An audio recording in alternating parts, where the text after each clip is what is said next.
Katanya saya dibilang menculik,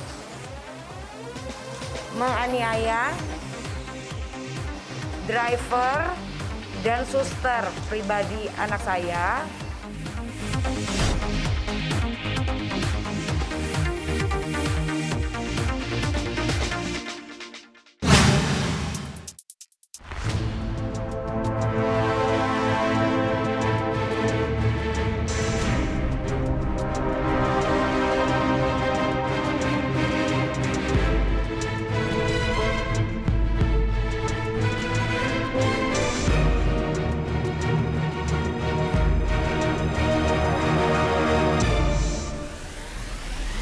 Jadi hari ini saya mau menceritakan hal-hal yang mungkin banyak asumsi-asumsi di luar sana yang berkembang perihal apapun masalah yang sedang terjadi dalam keluarga saya. Jadi untuk hal yang kemarin malam, saya cerita dari situ dulu. Katanya saya dibilang menculik, menganiaya driver dan suster pribadi anak saya oleh pihak keluarganya Aska. Jadi pada saat hari Kamis, saya mendapati suster saya merekam pembicaraan kami, keluarga. Saya, ibu, dan kakak saya sedang berbicara di dalam rumah, sehingga tertangkap tangan pada saat itu. Saya melakukan, tentu tidak mungkin saya lepaskan begitu saja. Tentu saya harus mengamankan anak-anak buah saya ini. Saya ingin bertanya apa yang terjadi, gitu loh. Ada apa dan bagaimana, gitu loh. Dan ternyata saya membuka itu semuanya, bisa nanti lihat cerita apa yang dilakukan kepada saya. Jadi Lia ini ditugaskan untuk memata-matai saya, memvideokan saya sedang ngapain saja, dengan sama siapa, terus ngapain aja, dan disuruh mengambil surat-surat berharga di dalam berangkas saya. Itu Lia yang ngambil dan diserahkan kepada Pak Kinenta, adik kandung dari Bapak Askara.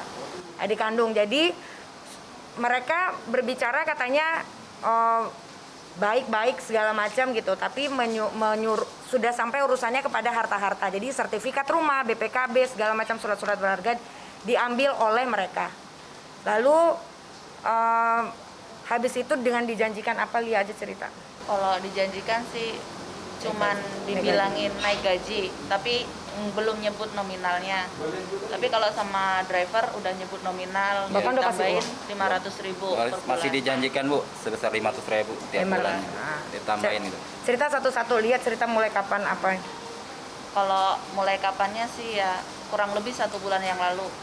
Suruh satu pertama nanyain anak-anak positif keluarga dari Bapak Askara, karena Bapak Askara lagi di sel, nggak mungkin nanyain ke saya langsung. Jadi keluarganya mungkin ngasih info ke Bapak Askara, nggak tahu juga. Kalau Bapak emang udah jarang banget kontak ke saya. 2, ya nanya ibu pergi sama siapa, dijemput sama siapa, pakai mobil apa, kemana, pulang apa enggak, itu selalu ditanya. Saya ngaku salah karena saya kerja sama Bu Nindi, orang lain yang nyuruh, saya salah. Saya disuruh juga karena atas landasan bantu Pak Aska, ngeringanin Pak Aska yang lagi ada masalah ibaratnya sama kepolisian, cuman seperti itu. Tapi makin lama ya ibu tahu apa yang saya lakukan, ibu nggak terima dong. Posisinya saya kerja sama Bu Nindi tapi saya disuruh sama orang lain. Dan misalnya ada penuduhan Bu Nindi nyulik saya dianiaya sama Pak Leman, salah. Saya nggak ngabarin keluarga saya nggak mau keluarga saya tahu. Tapi kenapa semua keluarga saya mengira saya dipenjarakan, dianiaya? Saya nggak terima gitu. Orang tua saya nggak terima gitu. Saya dipenjara sama Bu Nindi. Tapi kenyataannya nggak seperti itu. Saya nggak ngabarin keluarga saya karena saya nggak mau orang tua saya tahu saya di sini gimana, nggak mau. Gitu. Tapi sampai kemarin adik saya sampai di sana, di sama keluarga Pak Aska disuruh ke datang, padahal adik saya posisi kerja nggak tahu apa-apa, ditelepon suruh ke sana, suruh tanda tangan, dan adik saya tidak tahu itu tanda tangan buat apa.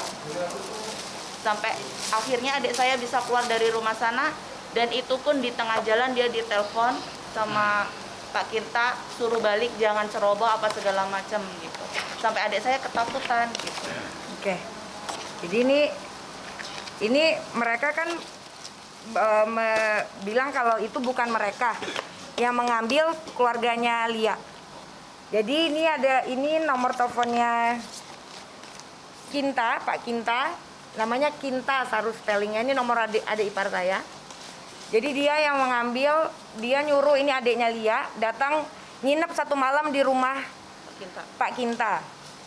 Nginep 1 malam di situ. Dan ini chattingannya, adiknya Lia gitu loh. Supir saya lagi ke tempat kerja Mbak untuk jemput. Mbak kalau bisa keluar dari tempat kerja yang lama. Pak ini saya udah mau ke tempat Mbak Lia. Ngapain jangan ke sana, kan udah saya bilang jangan gerak sendiri. Telepon saya. Kamu angkat telepon saya dulu, bisa angkat telepon saya. Adiknya langsung berangkat menuju rumah saya gitu loh. Karena adiknya dia jadi dikasih tahu kalau Lia ini dari pihak keluarganya Aska dianiaya lah, dimasukin sama ibu, disekap sama ibu gitu loh.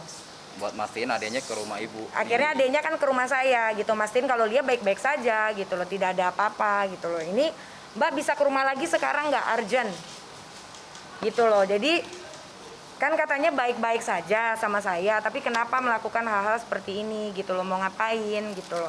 Saya pun juga saya punya hak 100% terhadap apapun itu urusan harta-harta lah. Saya mikirin aja juga enggak gitu loh. Cuma intinya sekarang dapat informasi katanya Aska memberikan surat kuasa. Seharusnya surat kuasa itu diperlihatkan dulu kepada saya, baru silahkan buka berangkas. Saya aja nggak ada buka-buka, kok kenapa kok itu yang dilakukan dulu gitu loh. Padahal kita pun kan, yang saya pahami adalah pihak keluarga pun juga setuju untuk saya melakukan perceraian, tidak ada masalah kok gitu loh. Tapi pihak pengacaranya bilang kalau misalnya keluarganya ingin mendamaikan apa segala macam. Ini kan bukan damai, jadinya malah jadi keruh, panjang gitu loh. Buat apa sih? Saya pun juga untuk melakukan ini tuh tidak mudah untuk lepas dari urusan-urusan ini gitu. Saya pun juga dalam kondisi tidak tenang. Saya pun juga terpecah belah, urusan kepala saya ini tuh pikiran saya untuk urusan anak, urusan segala macam. Saya biasanya punya pasangan, tiba-tiba pasangan saya nggak ada gitu loh. Jadi nggak mudah gitu loh untuk melakukan hal ini gitu loh. Cuma ditambah-tambah lagi dengan hal-hal lain yang udah dilakukan oleh keluarga suami saya gitu loh. Sekarang kita fokus aja dulu apa yang harus dilakukan. Kok ya masalah harta udah diurus-urus dulu gitu loh. Nah ini kalau yang dari pihak Pak Leman, apa Pak Leman? Ya itu Bu, masalah istri saya mengadu. Yang masalah istri saya kan katanya digosipin saya di penjara, dipukulin sampai nggak pulang-pulang. Dia merasa kehilangan dan diteror katanya kan. Akhirnya dia melaporkan ke Polres Jakarta Selatan tentang kehilangan saya gitu. Dan pada suatu semalam saya langsung datengin aja ke kantor LBH Pekat ya. Nah di situ dia mau konferensi pers tuh. Saya langsung aja masuk ke dalam. Saya panggil istri saya, ayo Bu, di sini bukan urusan kita, ayo kita pulang, udah nggak ada urusan di sini. Kamu ngapain ngelaporin saya ke polisi gitu kan? Udah sampai di situ, udah kita bapak berdebat sama istri, akhirnya dia nggak mau pulang juga gitu.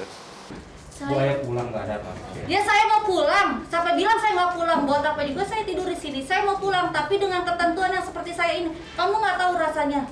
Dok dik duk. Mikirin suami, keadaan suami. Ibu cerita aja.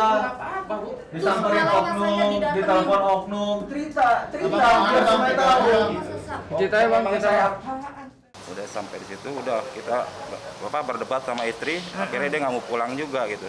Jadi sekarang Masih. istri Pak Leman belum ketemu juga? Belum, nggak tahu kemana Bu. Berarti Soalnya kan saya mereka ajak pulang kan dia nggak mau, masih nyangkal aja kalau saya ada Cuma dipermainkan lah ibaratnya. masih ada di polisi gitu. Iya.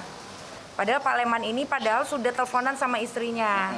Waktu saya itu kan, Ditelepon, udah dikasih tahu kalau minta obat apa segala macam, minta dibawakan baju. Tapi nggak dibilang nggak dibawain, dibilangnya katanya itu bukan Pak Leman. iya. Jadi informasi dari adiknya Lia adalah istri dari Kinta yang bernama Vina ini tuh menyuruh untuk mereka mematikan handphone.